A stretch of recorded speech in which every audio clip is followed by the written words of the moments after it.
ഹരേ കൃഷ്ണ. സത്യം വരം ധീമഹി. നാളെ കുചേല ദിനമാണ്.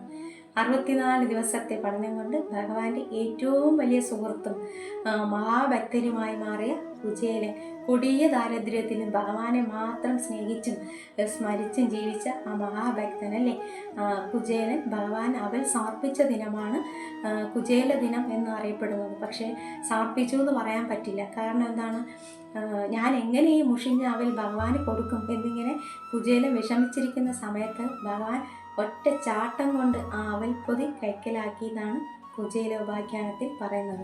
എന്നിട്ട് കുചേലൻ എന്തെങ്കിലും ഭഗവാനോട് ചോദിച്ചോ?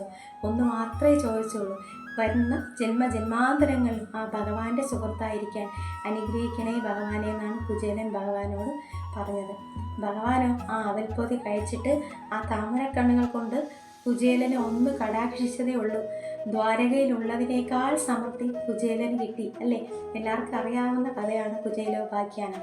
അപ്പോൾ ഈ അവൽപ്പൊതി സമർപ്പണത്തിലൂടെ നമ്മുടെ ദാരിദ്ര്യം മാറുമെന്നാണ് ഭാഗവതം പറയുന്നത്. അപ്പോൾ അമ്പലത്തിൽ പോയി സമർപ്പിക്കാൻ കഴിയുന്നുള്ളവർക്ക് രാവിലെ അമ്പലത്തിൽ പോയി ഭഗവാൻ ഒരു പിടി അവൽ സമർപ്പിക്കാം. അതിന് സാധിക്കാത്തവർക്ക് രാവിലെയോ അല്ലെങ്കിൽ വൈകുന്നേരമോ നമ്മുടെ വീട്ടിൽ വിളക്ക് കത്തിക്കുന്ന സമയത്ത് ഒരു പിടി അവൽ ഭഗവാനായി സമർപ്പിക്കാം.